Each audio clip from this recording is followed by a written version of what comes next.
Iya, terima kasih untuk kesaksian pujian dari vokal grup Agape Voice.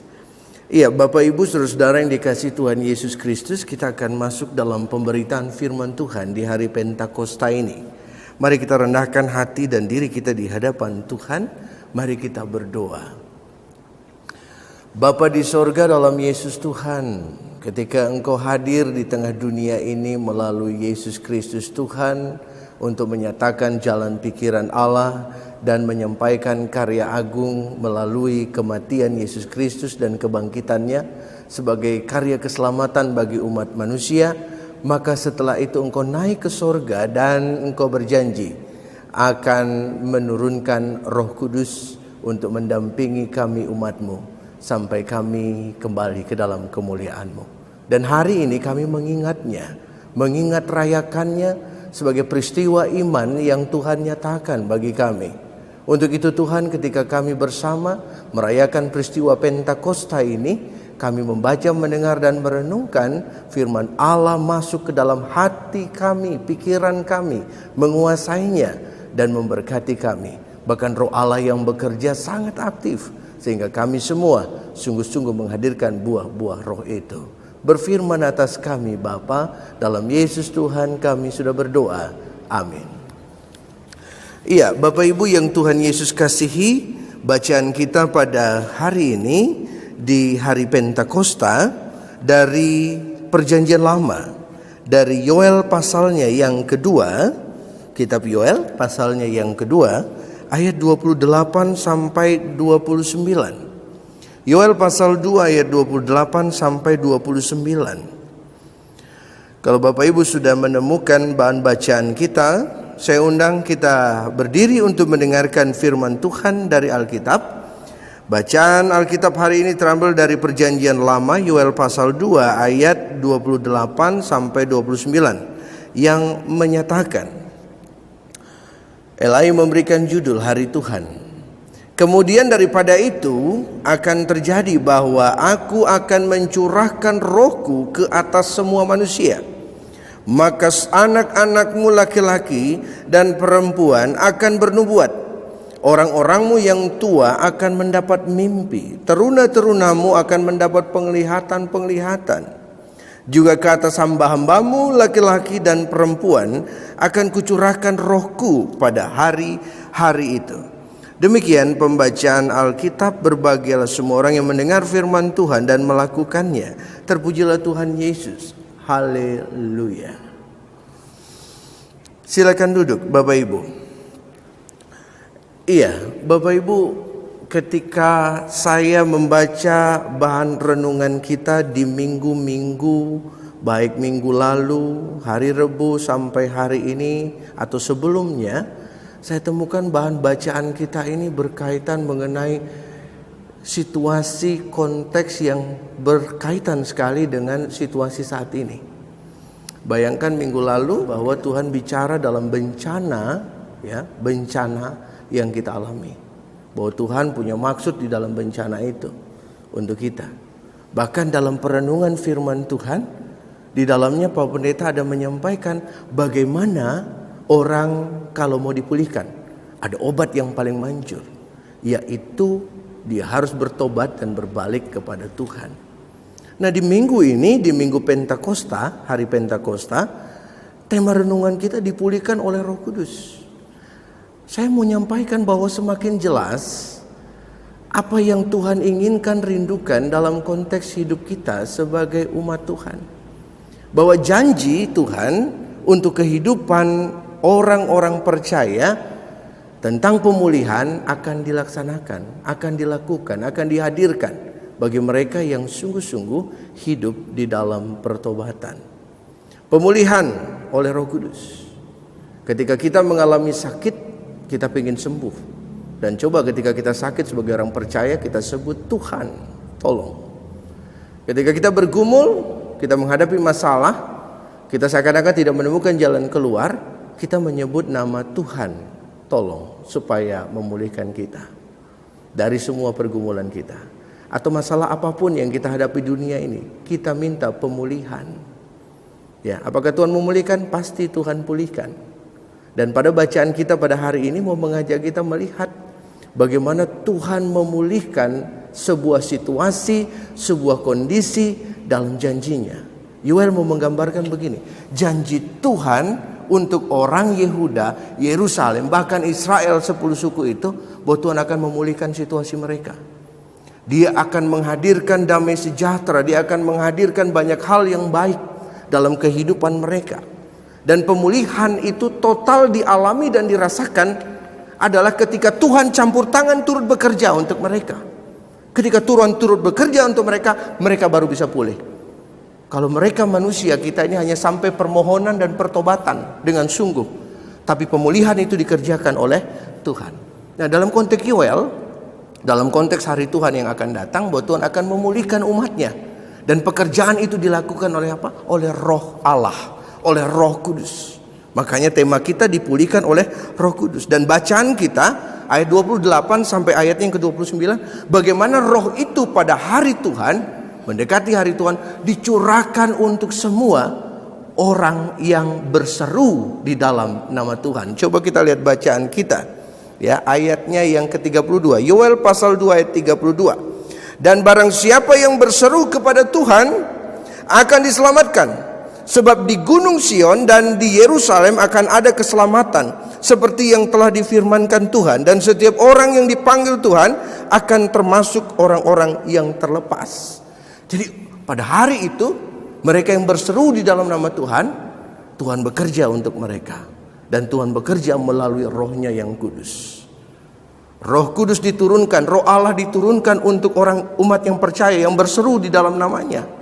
Bahwa ketika Tuhan datang melalui rohnya, ada pekerjaan yang agung, yang mulia untuk memulihkan umatnya. Jadi umat itu tidak akan pulih kalau tidak ada pekerjaan dari roh Tuhan itu sendiri. Umat tidak akan menjadi benar hidupnya, taat hidupnya, melihat situasi yang lebih baik kalau tidak ada roh Allah yang bekerja. Dan gambarannya roh ini punya prinsip yang luar biasa. Yang pertama, ketika roh ini datang, dia membuat semua segala sesuatu menjadi kembali sesuai dengan kehendak Tuhan. Kehidupan umat menjadi pulih karena melakukan kehendak Tuhan. Yang kedua, prinsip roh ini tidak bisa diganggu-gugat. Dia datang untuk semua manusia yang berseru di dalam nama Tuhan. Manusia seperti apa? Dia tidak lihat umur, dia tidak lihat jenis kelamin. Baik muda, baik tua, baik laki-laki, baik perempuan. Bahkan dia tidak lihat itu ada tuan atau hamba. Semua dia datang, dia berikan. Karena apa? Tuhan ingin memulihkan seluruh umatnya. Ya, roh Allah ini diberikan luar biasa kepada umatnya. Kalau di perjanjian lama memang ketika bicara roh Allah itu hanya diberikan dulu kepada baik raja, nabi-nabi yang Tuhan urapi, imam-imam yang Tuhan urapi. Tapi pada hari-hari terakhir, bagaimana Tuhan menyatakan bekerja melalui Roh Kudus, Roh Allah kepada semua, muda, tua, laki-laki, perempuan, semuanya mendapat hal-hal yang baru. Ada karunia-karunia, ada penglihatan-penglihatan, ada mimpi-mimpi. Bagaimana melihat pekerjaan Tuhan, bahkan tanda-tanda yang luar biasa akan terjadi. Dan saya mau katakan, proses janji yang disampaikan oleh Tuhan melalui Yoel itu tergenapi ketika kita melihat peristiwa Kisah Para Rasul, di mana murid-murid mengalami pencurahan Roh Kudus. Kisah Para Rasul 2. Bahwa Tuhan ketika mereka setelah selesai menghantar Yesus naik ke sorga, mereka menyaksikan Yesus yang naik ke sorga, lalu mereka kembali bersekutu, menunggu janji Tuhan. Dan Roh Allah ketika turun atas mereka, mereka menggunakan bahasa-bahasa yang lain. Ada kuasa Allah yang turun atas mereka. Lalu pada saat itu dilanjutkan lagi, ya, bahwa Roh itu memimpin mereka untuk memberitakan Yesus Kristus. Bahwa Roh itu memimpin mereka untuk melakukan tanda-tanda yang luar biasa. Pada hari Pentakosta atau hari ke-50, ya, sesudah Paskah atau 10 hari sesudah Yesus naik ke sorga. Di situ murid-murid melakukan perkara besar ketika peristiwa Pentakosta. Yang pertama, Petrus berkhotbah, 3.000 orang bertobat. Dan 3.000 yang dihitung laki-laki, belum perempuan, belum anak-anak. Jadi begitu banyak orang yang bertobat untuk mengalami pembaharuan. Jadi Bapak Ibu, Roh Allah yang bekerja untuk membawa pemulihan. Lalu kita sebagai umat berseru di dalam namanya untuk melihat janji itu, untuk mengalami janji itu. Pemulihan, yang pertama pemulihan batiniah hidup kita, supaya hidup kita ini sejalan dengan Tuhan, supaya hidup kita dalam pimpinan Roh Kudus. Nah, bagaimana caranya kita mengalami pemenuhan Roh Kudus? Bapak Ibu perhatikan murid-murid, selain dia berseru di dalam nama Tuhan dan mengikat janji Tuhan untuk mereka setelah peristiwa kenaikan Yesus naik ke sorga, mereka bersekutu, berkumpul, memuji nama Tuhan. Ketika mereka fokus memuji, menyembah nama Tuhan, mereka bersekutu di situ. Disitulah Roh Allah dicurahkan. Disitulah Roh Kudus itu turun, merubah cara hidup mereka, merubah hati mereka, merubah pikiran mereka, dimurnikan dengan api kemuliaan Tuhan itu. Roh Allah menghantar mereka untuk memuliakan Tuhan. Nah, Bapak Ibu yang dikasihi Tuhan, setiap tahun kita merayakan hari Pentakosta. Roh Allah mengingat bagaimana Tuhan bekerja untuk memulihkan umatnya dalam proses turunnya Roh Kudus. Dan ketika Roh Kudus turun, maka ada tanda-tanda yang luar biasa yang dinyatakan. Pertanyaan saya bagi Bapak Ibu, adakah tanda-tanda itu dalam diri kita? Saya tidak katakan bahwa Bapak Ibu harus mimpi. Saya tidak katakan Bapak Ibu harus bernubuat. Mungkin di gereja kita tidak ada yang bernubuat, tapi ada yang bermimpi. Saya tidak bilang Bapak Ibu harus berbahasa lidah. Tidak. Saya tidak bicara Bapak Ibu harus berbahasa lidah supaya tanda Roh Allah itu ada. Enggak. Ya, biar gereja lain yang berbahasa lidah, enggak apa-apa. Kita enggak ada masalah. Ya. Tetapi saya mau katakan, apa bukti bahwa Roh Allah itu ada dalam diri kita? Apa bukti pemulihan dari hidup kita yang nampak, yang kelihatan di dalam persekutuan, pelayanan kesaksian kita dan di dalam keluarga kita? Apa yang nampak? Hubungan dengan Tuhan? Iya, itu pasti. Karena Roh itu tidak akan turun juga, tidak mau bekerja kalau kita tidak berusaha untuk memperbaiki hubungan kita dengan Tuhan. Coba kita lihat Galatia. Galatia pasalnya yang kelima ayat 22 sampai 23. Kalau kita mau melihat bukti bahwa Roh Allah itu ada di dalam kita dan Roh Allah itu bekerja di dalam diri kita. Galatia pasalnya yang kelima ayat 22 sampai 23. Tetapi buah Roh ialah kasih, sukacita, damai sejahtera, kesabaran, kemurahan, kebaikan, kesetiaan, kelemah lembutan, penguasaan diri. Tidak ada hukum yang menentang hal-hal itu. Jadi kalau Bapak Ibu ingin mengecek, melihat apakah Roh Allah itu ada dan aktif dalam diri kita, dan kita menjadi orang yang menyerahkan diri kita kepada Roh itu untuk bekerja, maka cek dalam Galatia 5 ayat 22 sampai 23. Buah-buah Roh itu ada enggak di dalam diri kita? Kalau buah-buah Roh itu tidak ada, bukan berarti Roh Kudus itu tidak ada, tidak tercurahkan. Hanya saja kita tidak aktifkan Roh itu memimpin hidup kita. Hanya saja kita tidak mau membiarkan kita dipimpin oleh Roh Kudus. Kalau kita mau dipimpin oleh Roh Allah, beda hidup kita, beda situasi kita. Bagaimana batiniah kita, bagaimana hubungan kita dengan Tuhan. Maka dari itu, biarkan Roh Allah itu bekerja untuk memulihkan kehidupan kita, untuk memulihkan hati pikiran kita, untuk memulihkan segenap hidup kita.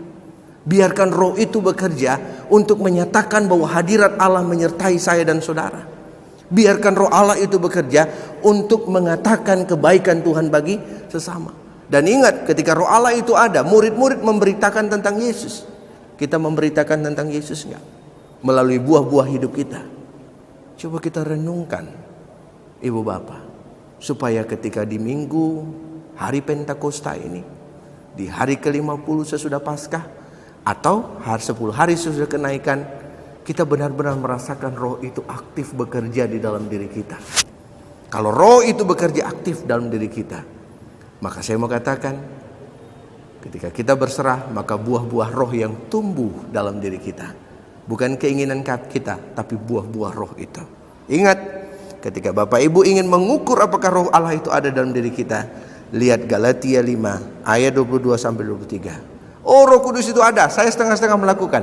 Tapi saya mau katakan, Roh Tuhan tidak ingin kita melakukan hal setengah-setengah. Tapi biar Dia memenuhi kita, supaya buah yang ada, yang hadir dalam hidup kita, buah-buah Roh itu full sesuai dengan apa yang Tuhan inginkan. Kita bertumbuh dalam buah-buah itu, dan buah-buah itu untuk kemuliaan nama Tuhan.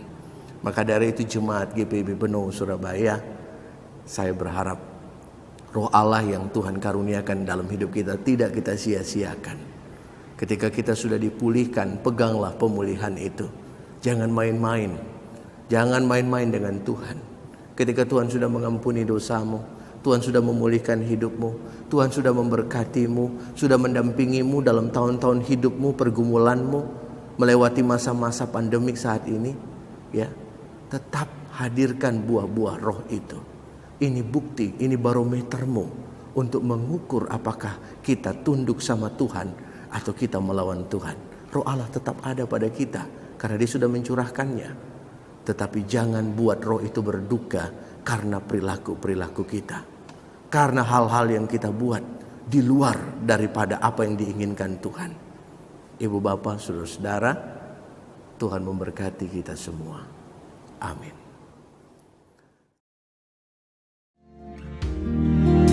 Takkan ku melepaskanmu, kau cahaya bagiku, mengiringmu seumur hidupku, masuk dalam rencanamu Bapa, pikiranku, kehendakku. Ku serahkan